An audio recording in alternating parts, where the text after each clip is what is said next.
ಮಕ್ಕಳು ಹುಟ್ಟಿದಾಗ ಹೋಗಿ ಮಂಗಳಮುಖಿಯರು ಹೋಗ್ಬಿಟ್ಟು ಆಶೀರ್ವಾದ ಮಾಡ್ಬಿಟ್ಟು ಬಂದಾಗ ಅವ್ರ ಮಾತುಗಳು ಸತ್ಯ ಆಗುತ್ತೆ. ಈಗ ಕಳ್ತನ ಮಾಡೋದು ಅದೆಲ್ಲ ಮಾಡೋರು ತುಂಬಾ ಜನ ಇದ್ದಾರೆ. ಅಂತವ್ರು ಸತ್ಯ ಇದ್ರು ಅಂತ ನಾನು ಹೇಳೋದೇ ಇಲ್ಲ.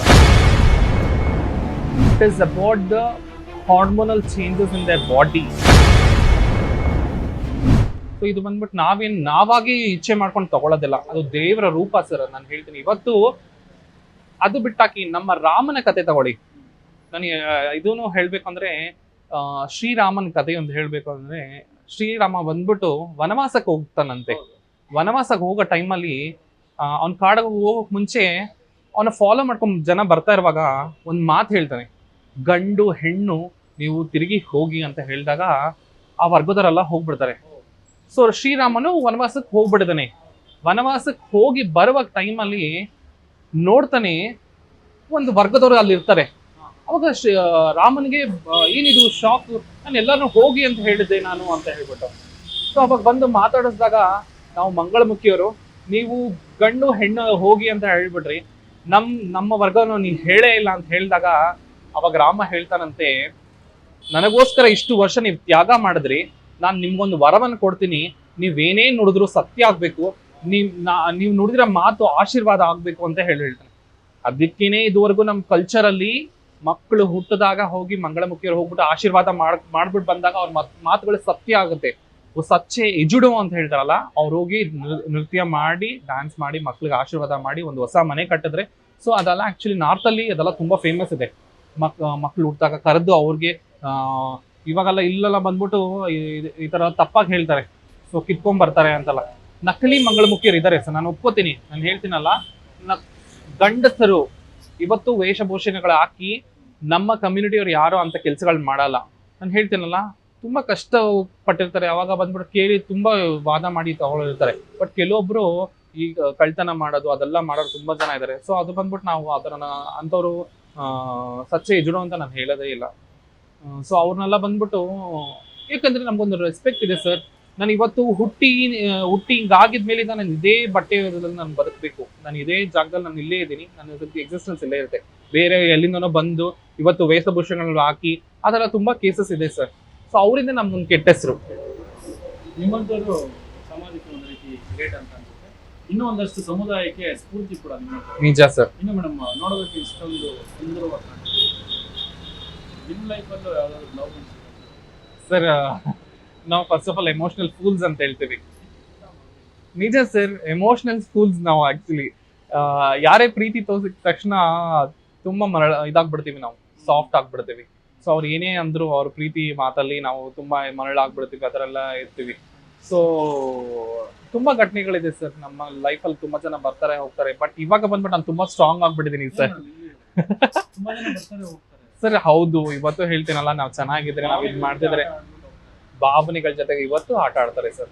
ತುಂಬಾ ಜನ ಗಂಡ್ಮಕ್ಳು ನಾನು ಹೇಳ್ತೀನಿ, ಇವತ್ತು ಸೂಸೈಡ್ ಅಂತ ನಾನು ಅವಾಗಲೇ ಮೆನ್ಷನ್ ಮಾಡಿದಾಗ ಆ ತರ ನನ್ನ ಕಮ್ಯುನಿಟಿಯವ್ರನ್ನ ತುಂಬಾ ಜನ ಮೋಸ ಮಾಡಿ ದುಡ್ಡುಗೋಸ್ಕರ ಒಂದು ಪ್ರೀತಿ ತೋರಿಸಿ ಬಿಟ್ಟು ಹೋಗೋರು ತುಂಬಾ ಜನ ಇದ್ದಾರೆ. ಸೊ ನಾನು ಅಂಥವ್ರಿಗೂ ನಾನು ಒಂದು ಮಾತು ಹೇಳ್ತೀನಿ, ಸೊ ಒಬ್ರು ಎಮೋಷನ್ ಜೊತೆ ಆಟ ಆಡಬೇಡಿ. ಸೊ ಅದು ಮನ್ಸಿಂದ ಪ್ರೀತಿ ಮಾಡಿರ್ತಾರೆ ಅವರು, ಅದೆಲ್ಲ ನೋವು ಕೊಡುತ್ತೆ ಸರ್, ತುಂಬಾ ನೋವು ಕೊಡುತ್ತೆ ಅದೆಲ್ಲ. ಆ ಘಟನೆಗಳನ್ನ ಹೇಳ್ಬೇಕು. ನನ್ನ ಕಮ್ಯುನಿಟಿ ಎಷ್ಟೋ ಜನ ಯಂಗ್ ಜನರೇಷನ್ ಟ್ರಾನ್ಸ್ ಕಮ್ಯುನಿಟಿ ಪರ್ಸನ್ಸ್ ಇದಾರಲ್ಲ, ನಮ್ಗೆ ಇದ್ರ ಬಗ್ಗೆ ಎಲ್ಲ ನಾಲೆಜ್ ಇದೆ. ಸೊ ಗೊತ್ತಿದೆ ಈ ಗಂಡ್ಮಕ್ಳು ಇದಕ್ಕೋಸ್ಕರನೇ ಯೂಸ್ ಮಾಡ್ಕೊಳ್ಳೋಕ್ಕೋಸ್ಕರನೇ ಇದ್ ಮಾಡ್ತಿದಾರೆ, ಕಾಂಟ್ಯಾಕ್ಟ್ ಅಲ್ಲಿ ಅದರಲ್ಲ. ಬಟ್ ಅವ್ರಿಗೆ ಮಕ್ಳು ಗೊತ್ತಾಗಲ್ಲ ಆ ಇಮೋಷನಲ್ ಆಗಿ ಅವನ ಪ್ರೀತಿ ಮಾಡೋದು ಅದೆಲ್ಲ ತೋರಿಸಿದಾಗ ಅವರು ಅಂತವ್ರಿಗೆ. ನನ್ನ ಕಮ್ಯುನಿಟಿಗೆ ಫಸ್ಟ್ ಆಫ್ ಆಲ್ ನೀವು ಸ್ಟ್ರಾಂಗ್ ಆಗಿರಿ, ಬರ್ತಾರ ಒಳ್ಳೆಯವರ ಅಕ್ಸೆಪ್ಟ್ ಮಾಡ್ಕೊಳ್ಳಿ. ನಿಮ್ಮ ಜೊತೆ ಸ್ಟ್ರಾಂಗ್ ಆಗಿ ಹೊರಗಡೆ ಕರ್ಕೊಂಡೋಗಿ ಅವರು ಇವಳು ನನ್ನವಳು ಅಂತ ತೋರಿಸ್ಕೋತಾರೆ ಗೊತ್ತಾ, ಅವ್ರು ಸತ್ಯವಾಗ್ಲಿರ್ತಾರೆ ಸರ್. ಸುಳ್ಳಾಗಿ ನಡ್ಕೋತಾರೆ ಗೊತ್ತಾ, ಅವ್ರು ಬಂದ್ಬಿಟ್ಟು ಸುಮ್ಮನೆ ಆಸೆ ತೋರಿಸಿ ನಾನು ನಿನ್ ಜೊತೆ ಇರ್ತೀನಿ 4 ಗೋಡೆದಲ್ಲಿ ಮುಗಿಸ್ಬಿಟ್ಟು ಹೋಗ್ಬಿಡ್ತಾರೆ ಅವ್ರ ಕೆಲ್ಸಗಳನ್ನ. ಅದು ತುಂಬಾ ನೋವು ಕೊಡುತ್ತೆ ಸರ್. ಒಂದು ಯೂಸ್ ಮಾಡ್ಕೊಂಡು ಒಂದು ಟ್ರಾನ್ಸ್ನ ಬಿಟ್ಟು ಹೋಗ್ಬಿಡ್ತಾರೆ, ಅವಾಗ ಎಷ್ಟು ನೋವಾಗುತ್ತೆ ಗೊತ್ತಾ ಅವ್ರಿಗೆ. ಪ್ರೀತಿ ಎಲ್ಲೂ ಸಿಕ್ಕಿರಲ್ಲ ಅವ್ರಿಗೆ, ನಿಮ್ಮ ಹತ್ರ ಸಿಕ್ಕಿರುತ್ತೆ ಅಂತ ಹೇಳಿ ಬಂದಿರೋದು. ಆ ಟೈಮಲ್ಲಿ ಆ ಥರ ಮಾಡಿದಾಗ ತುಂಬಾ ನೀವು ಯಾರನ್ನ ಇಷ್ಟಪಟ್ಟು ಲವ್ ಮಾಡಿದ್ರೆ ಅದೆಲ್ಲ ಆ ಥರ ತುಂಬಾ ಆಗಿದೆ ಸರ್. ಮೀನ್ಸ್ ಈ ಥರ ಎಲ್ಲ ಬಂದಿರ್ತಾರೆ ಹೋಗಿರ್ತಾರೆ, ಅದೆಲ್ಲ ಇಲ್ಲ. ಈಗ ಒಂದು ರೇಂಜಿಗೆ ನೀವು ಸೆಟ್ಲ್ ಆಗಿದೆ, ಮದುವೆ ಯಾವಾಗ?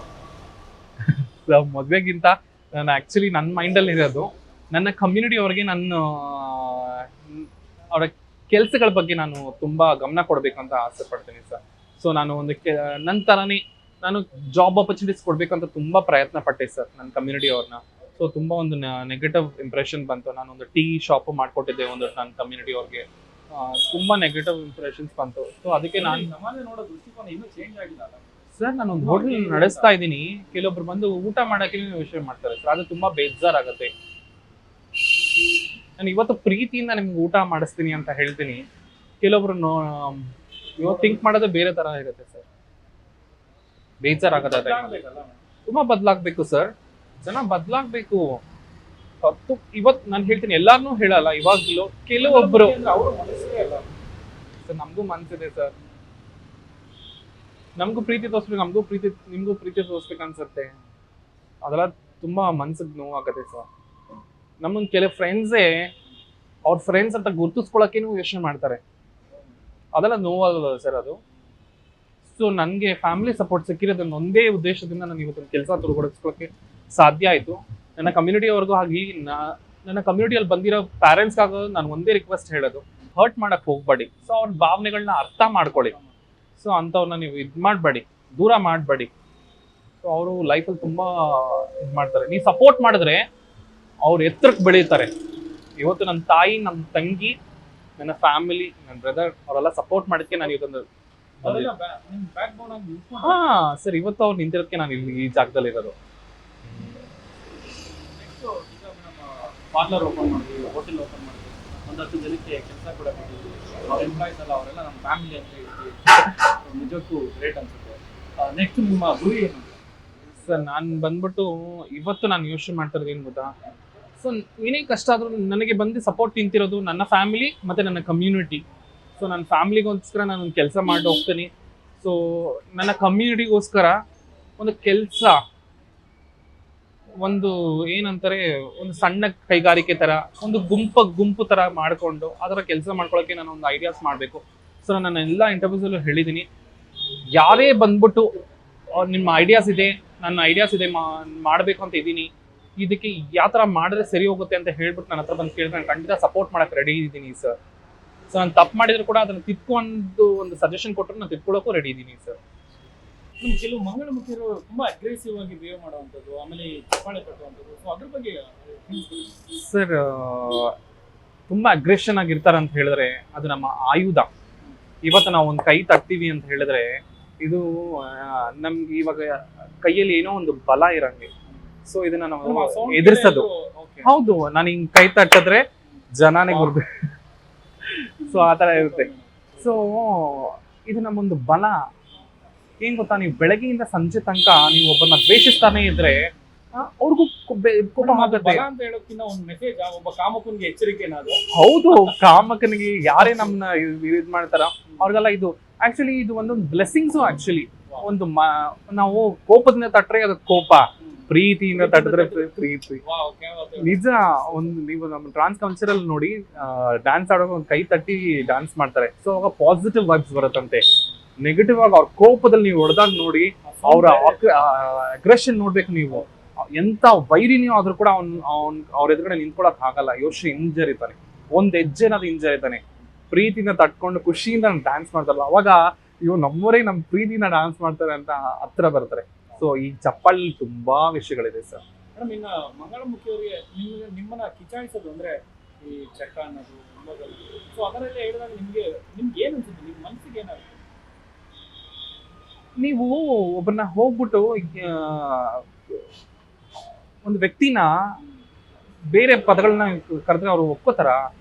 ಯಾರು ಅಕ್ಸೆಪ್ಟ್ ಮಾಡ್ಕೊಳ್ಳಲ್ಲ ಸರ್. ನಮಗೂ ಅದು ಹರ್ಟ್ ಆಗತ್ತೆ. ನೀವು ಬಂದ್ಬಿಟ್ಟು ನೀವ್ ಯಾರು, ಇವಾಗ ನಾನು ಹೇಳ್ತಾರೆ, ನೀವು ಒಂದು ಜನರಲ್ ಆಗಿ ಇದಕ್ಕೆ ಮುಂಚೆ ಇಂಟರ್ವ್ಯೂ ಮುಂಚೆ ನೀವ್ ಯಾರೋ ನಾನು ಯಾರೋ ನನ್ಗೆ ಗೊತ್ತಿಲ್ಲ, ನೀವ್ ಬಂದ್ಬಿಟ್ಟು ನನ್ನ ಕನೆಕ್ಷನೇ ಇರಲ್ಲ. ನೋಡು ಅಲ್ಲಿ 9 ಹೋಗ್ತಾ ಇದೆ ನೋಡು, 10 ಹೋಗ್ತಾ ಇದೆ ನೋಡು ಅಂತ ಕೋಪ ಬರುತ್ತೆ ಸರ್. ಒಂದೊತ್ತು ಊಟ ಹಾಕಿರೋ ತಂದೆ ತಾಯಿನೇ ನಮ್ಮನ್ನ ಯೋಚನೆ ಮಾಡ್ತಾರೆ. ನೀವು ಕೈ ತೋರಿಸಿ ನಮ್ಮನ್ನ ಅಷ್ಟು ಮಾತಾಡ್ತಿರಲ್ಲ, ಅವಾಗ ನಿಮ್ ಯೋಚನೆ ಮಾಡ್ಬೇಕಲ್ವಾ, ನೀವು ಒಬ್ರನ್ನ ಹರ್ಟ್ ಮಾಡ್ತಿದಾರ ಅಂತ ಹೇಳಿ. ಸೊ ಅವ್ರು ಎಷ್ಟು ಎಮೋಷನಲ್ ಆಗಿ ಎಷ್ಟು ಡೌನ್ ಆಗ್ತಾರೆ ಹೇಳಿ. ಅದೆಲ್ಲ ತುಂಬಾ ಭಾವನೆಗಳಿಗೆ ನೀವು ಧಕ್ಕೆ ಕೊಡೋದಲ್ವಾ, ಅದೆಲ್ಲ ತಪ್ಪು ಸರ್. ನಾನು ಇವಾಗ್ಲೂ ಹೇಳ್ತೀನಿ, ಅದೆಲ್ಲ ಖಂಡಿಸ್ತೀನಿ. ಇಂಥ ಮಾತುಗಳಾಗ್ಲಿ ಕೆಲವೊಬ್ರು ದೊಡ್ಡವರೇ ಅಂತ ಮಾತಾಡ್ಬಿಡ್ತಾರೆ ಸರ್. ಅದು ತುಂಬಾ ಬೇಸರ ಕೊಡುತ್ತೆ. ಯಾರೋ ಒಬ್ರು ಮಾಡೋ ತಪ್ಪಿಗೆ ಇವತ್ತು ನಾ ಇದೊಂದು ಇನ್ಸಿಡೆಂಟ್ ಹೇಳ್ಬೇಕು ಅಂತ ಅನ್ಕೋತೀನಿ. ಎಲ್ಲೋ ಒಂದು ತಪ್ಪಾಗಿರುತ್ತೆ, ಎಲ್ಲೋ ಒಂದು ರಾಬರಿ ಆಗಿರುತ್ತೆ, ಇಲ್ಲ ಏನೋ ಒಂದು ಕಹಿ ಘಟನೆ ಆಗಿರುತ್ತೆ ನಮ್ಮ ಕಮ್ಯುನಿಟಿಯಿಂದ. ಸೊ ನಾನು ಪಾರ್ಲರಲ್ಲಿ ಕೂತಿರ್ತೀನಿ, ಕ್ಯಾಶಲ್ಲಿ ಕೂತಿರುವಾಗ ಕಸ್ಟಮರ್ ವಾಕಿನ್ ಬಂದು ಹೇಳ್ತಾರೆ, ರೀ ನಿಮ್ಮ ನ್ಯೂಸ್ ನೋಡದೆ ರೀ ಅಂತ ಹೇಳ್ತಾರೆ. ನನ್ನ ನ್ಯೂಸ್ ಸರ್ ನಾನು ಯಾವ್ದು ಬಂದಿಲ್ವಲ್ಲ ಸರ್ ಅಂತ ಹೇಳಿದ್ರೆ, ಇಲ್ಲ ರೀ ಮೊನ್ನೆ ನಿಮ್ದು ಕಳ್ತನ ಆಗಿತ್ತಲ್ಲ ಸರ್. ನಾನು ಯಾವ್ದು ಸರ್ ಹೋಗ್ಲಿ, ನಿಮ್ಮವ್ರು ತಾನೇ ರೀ ಅವರು, ನೀವು ತಾನೇ ಮತ್ತೆ ಅಂತ ಹೇಳಿ. ಸರ್ ನಮ್ಮವ್ರು ಆಗಿರ್ಬೋದು, ಸೊ ನನಗೆ ನಾನು ತಪ್ಪು ಮಾಡಿಲ್ವಲ್ಲ ಸರ್. ಇವಾಗ ಗಂಡಸಲ್ಲಿ ಎಷ್ಟೋ ಜನ ಪಿಟ್ ಪಾಕೆಟ್ ಮಾಡಿರ್ತಾರೆ, ಇವಾಗ ಅರೆಸ್ಟ್ ಆಗಿ ಜೈಲಲ್ಲಿ ಎಷ್ಟೋ ಜನ ಇದ್ದಾರೆ. ಸೊ ಹಾಗಾದ್ರೆ ಗಂಡು ವರ್ಗದವ್ರನ್ನೆಲ್ಲ ಹೇಳ್ಬಿಡ್ತೀರಾ? ಆಗಲ್ಲ ಸರ್. ಸೊ ನಾವು ಅಲ್ಪಸಂಖ್ಯಾತರು ಒಪ್ಕೋತೀನಿ. ಸೊ ಅದಕ್ಕಂತ ಹೇಳ್ಬಿಟ್ಟು ಎಲ್ಲರೂ ತಪ್ಪು ಮಾಡೋರು ಅಂತ ಹೇಳ್ಬಿಡಿ. ನಮ್ಮಲ್ಲಿ ಎಷ್ಟೋ ಜನ ಟ್ಯಾಲೆಂಟ್ಸ್ ಇರೋರು, ನೀವು ಹೇಳಿದ್ರಲ್ಲ ಇವಾಗ ಜಾಹ್ನವಿ, ನೀತು, ತುಂಬಾ ಜನ, ನಕ್ಷತ್ರ, ಎಷ್ಟೋ ಜನ ಇದ್ದಾರೆ ಸರ್. ತುಂಬಾ ಜನ ಕೆಲಸ ಮಾಡ್ಬೇಕು, ಹೊರಗಡೆ ಬರ್ಬೇಕು ಅಂತ ಇದ್ದಾರೆ. ಅವರಲ್ಲಿರೋ ಟ್ಯಾಲೆಂಟ್ನ ಹೊರಗಡೆ ತರಬೇಕು ಅಂತ ಇದ್ದಾರೆ. ಅಂಥವ್ರಿಗೆ ಪ್ರೋತ್ಸಾಹ ಕೊಡಿ. ಕೆಲಸ ಕೊಡ್ತೀನಿ ಅಂತ ಹೇಳ್ತಾರೆ ಸರ್. ನಾನು ಇವತ್ತೇ ಹೇಳ್ತೀನಿ, ಇಂಥ ಇನ್ಸಿಡೆನ್ಸ್ ಎಲ್ಲ ನಾನು ಮೆನ್ಷನ್ ಮಾಡಬೇಕು. ಜಾಬ್ ಆಪರ್ಚುನಿಟೀಸ್ ಕೊಡ್ತೀನಿ, ಬನ್ನಿ, ನಿಮ್ಮ ಕ್ವಾಲಿಫಿಕೇಶನ್ ನೋಡಿ ಅಂತ ಹೇಳ್ತಾರೆ. ನನ್ನ ಒಂದು ಮಗಳು ಅಂತ ಹೇಳ್ತೀವಲ್ಲ, ಸೊ ನಮ್ಮ ಕಮ್ಯುನಿಟಿಯಲ್ಲಿ ಇದು ತಗೋತೀವಿ. ಸೊ ಅವಳನ್ನ ಬಂದ್ಬಿಟ್ಟು ಡಬಲ್ ಡಿಗ್ರಿ ಕಂಪ್ಲೀಟ್ ಮಾಡಿದ್ದಾರೆ. BCom ಕಂಪ್ಲೀಟ್ ಮಾಡಿ ನೆಕ್ಸ್ಟ್ ಕಂಪ್ಲೀಟ್ ಮಾಡಿದ್ದಾರೆ. ಸೊ ನಾನು ಬಂದ್ಬಿಟ್ಟು ಗ್ರಾಜುಯೇಟ್, ನಾನು BCom ಕಂಪ್ಲೀಟ್ ಆಗಿದೆ. ನಾನು BCom ಕಂಪ್ಲೀಟ್ ಆಗಿದೆ ಸರ್. ಸೊ ನಮ್ಮ ಕಮ್ಯುನಿಟಿಯಲ್ಲಿ ಬಂದ್ಬಿಟ್ಟು ತುಂಬಾ ಡ್ರಾಪ್ಔಟ್ಸ್ ಇದ್ದಾರೆ. ಎಜುಕೇಶನ್ ಅಲ್ಲಿ ಬಂದ್ಬಿಟ್ಟು ಡ್ರಾಪ್ಔಟ್ಸ್ ಬಂದ್ರೆ ಸರ್ ತುಂಬಾ ಹಾರ್ಡ್ ವರ್ಕ್ ಮಾಡಿದ್ದೀನಿ ಸರ್, ತುಂಬಾ ಕಷ್ಟಪಟ್ಟಿದ್ದೀನಿ. ಇಲ್ಲ ಅದೇ ನಾನು ಹೇಳಿದ್ನಲ್ಲ, ಬಿಫೋರ್ ನಾನು ಟ್ರಾನ್ಸ್ಫಾರ್ಮೇಶನ್ ಮುಂಚೆನೇ ನನ್ನ ಕೆಲಸ ತನಕ ನಾನು ಹಂಗೆ ಬಂದೆ ಸರ್. ಇನ್ನೊಂದು ನನಗೇನು ಗೊತ್ತಾ, ನನ್ನ ಸಿಸ್ಟರ್ ಇದ್ಲು. ಸೊ ಅವಳ ಮದುವೆ ತನಕ ನಂಗೆ ಕಾದೆ. ಸೊ ಇದು ಫ್ಯಾಮಿಲಿಗೆ ಎಫೆಕ್ಟ್ ಆಗುತ್ತಲ್ಲ, ನನ್ನ ತಂಗಿಗೆ ಒಂದು ಮದುವೆ ಆಗಲ್ವಲ್ಲ ಅಂತೆಲ್ಲ ತುಂಬಾ ಎಮೋಷನ್ ಇದೆ ಸರ್. ಇದು ನಾನು ಹೇಳ್ತೀನಿ, ಇದೊಂದು ಕಾಯಿಲೆ ಅಲ್ಲವೇ ಇಲ್ಲ. ಫಸ್ಟ್ ಆಫ್ ಆಲ್ ಜನಕ್ಕೆ ಇವಾಗಲೂ ಏನಂತ ಹೇಳಿದ್ರೆ, ಇದು ಮೆಂಟಲಿ ನಾಟ್ ಸ್ಟೇಬಲ್ ಅಂತ ಅನ್ಕೋತಾರೆ. It is not about that and all. It is about the hormonal changes in their body or emotions and feelings. So ಅವರೆಲ್ಲರ ಭಾವನೆನೇ ಒಂದು ಜನಕ್ಕೆ ಒಂದು ಕೆಟ್ಟವನಾಗ್ಲಿ ಒಳ್ಳೆಯವನಾಗೋದು ನಿರ್ಧಾರ ಕೊಡುತ್ತೆ. ಅದೇ ತರ ನಾವು ಮಂಗಳಮುಖಿ ಆಗ್ತೀವಿ ಅಂದ್ರೆ ನಮ್ಮಲ್ಲಿರೋ ಭಾವನೆಗಳು, ನಮ್ಮ ಎಮೋಷನ್ಸ್. ಸಮಾಜಕ್ಕೆ ಒಂದು ಮೆಸೇಜ್ ಏನು, ಮಂಗಳಮುಖಿಯರನ್ನು ನೋಡುವಂಥ ದೃಷ್ಟಿಕೋನ ಚೇಂಜ್ ಆ ನಿಟ್ಟಿನಲ್ಲಿ ಹೇಳೋದು. ನಮಸ್ಕಾರ, ನನ್ನ ಹೆಸರು ಐಶ್ವರ್ಯ. ಸೊ ನಾನು ಪ್ರೌಡಾಗಿ ನಾನು ಹೇಳ್ಕೊತೀನಿ. ಸೊ ಜನಕ್ಕೆ ನಾನು ಹೇಳ್ಬೇಕು ಅಂತ ಹೇಳಿದ್ರೆ, ಒಪ್ಕೋತೀನಿ, ನೀವು ತುಂಬ ಜನ ಅಯ್ಯೋ ನನಗೆ ಈ ಥರ ಪರ್ಸ್ ಕಿತ್ಕೊಂಡು ಹೋಗ್ಬಿಟ್ರು, ಈ ಥರ ಎಲ್ಲ ಮಾಡಿಬಿಟ್ರು ಅಂತ ಹೇಳ್ತೀರಾ. ಸೊ ಅದರಲ್ಲಿ ಕೆಲವೊಬ್ರು ತುಂಬ ಜನ ನಕಲಿನೇ ಇರ್ತಾರೆ. ನಮ್ಮಂಥ ಕೆಲಸ ಮಾಡೋರು, ದುಡಿದು ಸ್ವಾವಲಂಬಿಗಳಾಗಿ ಬದುಕಬೇಕು ಅಂತ ಬರ್ತಾರೋರು ತುಂಬ ಜನ ಇದ್ದಾರೆ. ನಮ್ಮಂಥವ್ರಿಗೆ ಅವಕಾಶಗಳು ಕೊಡಿ. ಸೊ ನನ್ನ ಕಮ್ಯುನಿಟಿಗೆ ಏನಂತ ಹೇಳ್ತಾರೆ, ನಿಮ್ಮಲ್ಲಿರೋ ಟ್ಯಾಲೆಂಟ್ಸ್ನ ನೀವು ಗುರುತಿಸ್ಕೊಳ್ಳಿ. ಸೊ ನನಗೆ ಇವತ್ತು ಮೆಹಂದಿ ಬರುತ್ತಾ, ಮೆಹಂದಿ ಕಲ್ತ್ಕೊಳ್ಳಿ. ಇಲ್ಲ ನಿಮಗೆ ಒಂದು ಹೂ ಕಟ್ಟಕ್ಕೆ ಬರುತ್ತಾ, ಹೂ ಕಟ್ಟೋದು ಇದು ಮಾಡಿ. ಸೊ ಈಸಿ ದುಡ್ಡು ಮಾಡೋದೇ ನೋಡೋಕೆ ಹೋಗ್ಬೇಡಿ. ಶ್ರಮ ಪಟ್ಟು ದುಡಿದ್ರೆ ನಿಮಗೂ ಇವತ್ತೊಂದು ನನಗೆ ಒಂದು ಅವಕಾಶ ಸಿಕ್ಕಿದೆ, ನೀವು ಒಂದು ಇಂಟರ್ವ್ಯೂ ಕೊಡೋಂಗೆ, ನೀವು ನಾಳೆ ದಿವಸ ಇದೇ ಜಾಗದಲ್ಲಿ ಕೂತಿ ಒಂದು ಇಂಟರ್ವ್ಯೂ ಕೊಡ್ತೀರಾ. ಸೊ ಅದನ್ನು ನಾನು ಪ್ರಾಮಿಸ್ ಮಾಡ್ತೀನಿ ನನ್ನ ಕಮ್ಯುನಿಟಿ ಅವ್ರಿಗೆ. ನೆಕ್ಸ್ಟ್ ಬರೋ ಜನ್ರೇಷನ್ಗೆ ನೀವು ಒಂದು ಸರ್ಜರೀಸ್ ಮಾಡಿಸ್ಕೊಳಕ್ಕೆ ಹೋಗೋಕೆ ಮುಂಚೆ ನೀವು ಯೋಚನೆ ಮಾಡಿ 10 ಸತಿ, ನಾಳೆ ದಿವಸ ನಾನು ಸರ್ಜರಿ ಮಾಡಿಸ್ಕೊಂಡು ಹೋಗ್ಬಿಟ್ಟೆ ನನಗೆ ಅಕ್ಸೆಪ್ಟೆನ್ಸ್ ಸಿಗುತ್ತಾ ಇಲ್ವಾ, ಅದಕ್ಕೆ ಮುಂಚೆ ನಾನು ಒಂದು ಕೆಲಸ ತೊಡಗಿಸ್ಕೋಬೇಕಂತ ಹೇಳ್ಬಿಟ್ಟು ಫಸ್ಟ್ ನೀವು ಒಂದು ಕೆಲಸ ತೊಡಗಿಸ್ಕೊಂಡು ಆಮೇಲೆ ಮುಂದಕ್ಕೆ ಹೋಗಿ ಅಂತ ನನ್ನ ಕಮ್ಯುನಿಟಿ ಅವ್ರಿಗೆ ನಾನು thank you so much sir. Thank you. ಎಷ್ಟು ಆಗಿತ್ತು ಐಶ್ವರ್ಯ ರೆಡ್ಡಿ ಅವರು ಮಂಗಳಮುಖಿ ಅಂತ ತಕ್ಷಣ ನಮ್ಗೆ ಇಂತಹ ಸಾಧಕರೆಲ್ಲ ಸಿಗ್ತಾರೆ. ಮುಂದಿನ ಸಂಚಿಕೆಯಲ್ಲಿ ಮತ್ತೊಬ್ಬರು ಇಂತಹದೇ ವಿಶೇಷ ಅತಿಥಿಗಳೊಂದಿಗೆ ನಾವು ನೋಡ್ತಾ ಇರಿ ನ್ಯೂಸ್ ಕನ್ನಡ. TV12 ಕನ್ನಡ, ಇದು ಕನ್ನಡಿಗರ ಧ್ವನಿ.